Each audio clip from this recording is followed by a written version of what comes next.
الحمدللہ، اللہ کا لاکھ لاکھ شکر ہے کہ جس نے اپنی یاد کی توفیق اور موقع فراہم کیا۔ لاکھوں اور کروڑوں درود حضرت محمد مصطفیٰ احمد مجتبیٰ حبیب کبریا امام الانبیاء خاتم النبیین صلی اللہ علیہ وآلہ وسلم کی ذات پر کہ جن کے طفیل مالک الملک نے یہ مہربانی فرمائی۔ راہ طریقت کے جو 5 زینے میں نے بیان کیے تھے، ان میں سے 4 جو ہیں، پہلے فنا فی الوجود، فنا فی الشیخ، فنا فی الرسول اور فنا فی اللہ، ان کی تفصیلاً ویڈیوز جو ہیں وہ میں نے اپنے چینل پر اپلوڈ کر دی ہیں۔ تمام راہ طریقت کے بھائی جو ہیں میرے چینل پہ جا کے ان ویڈیوز کو دیکھ کر مستفید ہو سکتے ہیں۔ 5واں زینہ جو ہے بقا باللہ کا، آج انشاءاللہ اس پر بات ہوگی۔ جس طرح لفظ فنا ہے، فنا کا مطلب ہے فانی، ختم ہو جانے والا۔ اس کا اپوزٹ ہے بقا۔ بقا کا مطلب ہے باقی رہ جانے والا۔ جب ایک انسان، جب ایک سالک، جب ایک صوفی، جب ایک عاشق، جب ایک محب اپنا سب کچھ، اپنے سارے اختیارات کو اپنے معشوق، اپنے محبوب کے لیے یعنی اللہ تبارک و تعالیٰ کے لیے فنا کر دیتا ہے اور فنا کا مقام حاصل کر لیتا ہے، اور اللہ پاک کی ذات اپنے امر سے، اپنی رحمت سے، اپنی نعمت سے ان اختیارات کو دوبارہ بحال کر دیتی ہے، تو اس کو کہتے ہیں بقا۔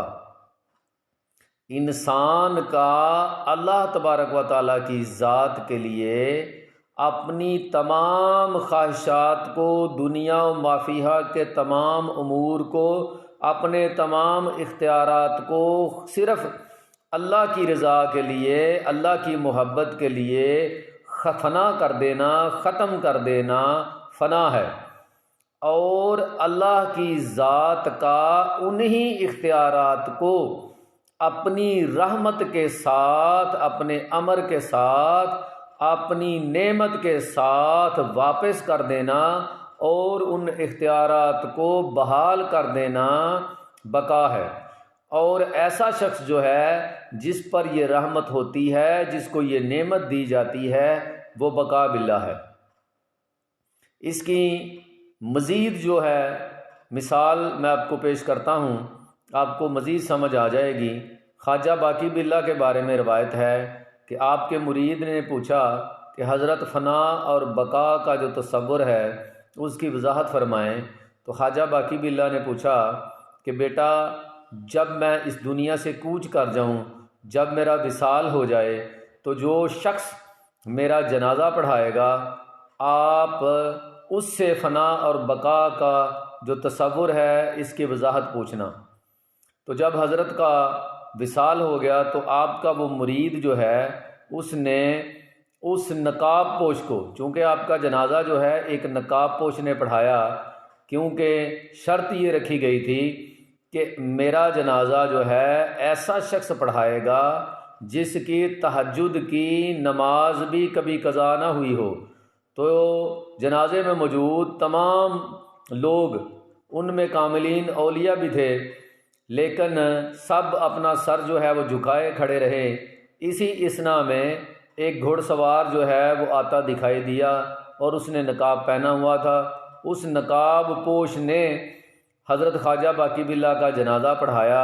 جنازے کے بعد جو مرید تھا جس نے زندگی میں خواجہ صاحب سے سوال کیا تھا کہ فنا اور بقا کے تصور کی وضاحت کر دیں، اس نے اس گھوڑ سوار نقاب پوش سے اللہ کے لیے پوچھا کہ خدا کے واسطے بتائیے، میں نے اپنے پیر و مرشد سے پوچھا تھا، خواجہ صاحب سے، کہ فنا اور بقا کے تصور کی وضاحت فرما دیں، تو انہوں نے کہا تھا کہ جو میرا جنازہ پڑھائے گا اس سے اس فنا اور بقا کے تصور کی وضاحت طلب کرنا۔ تو میں آپ سے پوچھتا ہوں، بتائیے کہ فنا اور بقا کیا ہے؟ تو اس نقاب پوش نے اپنا نقاب چہرے سے ہٹایا، تو جب اس نے نقاب ہٹایا تو مرید نے کیا دیکھا کہ وہ خود خواجہ صاحب تھے۔ خواجہ باقی باللہ نے خود اپنا جنازہ پڑھایا۔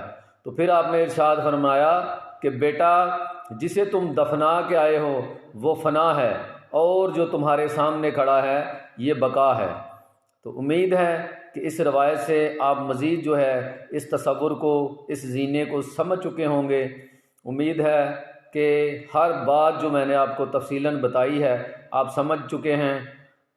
اللہ تبارک و تعالیٰ سے دعا ہے کہ اللہ پاک آپ سب پر اپنا کرم اور فضل فرمائے، اور ہمارے دل سے اور ہمارے نفس کو جو ہے ہم پر غالب نہ آنے دے، اور ہمارے دل سے دنیا و ما فیہا کی جتنی بھی لغزشیں ہیں، خواہشیں ہیں، ان کو ختم کر کے اپنے خاص رحمت میں ہمیں جگہ عطا فرمائے، اور ہم پر بھی اپنا کرم اور فضل فرمائے۔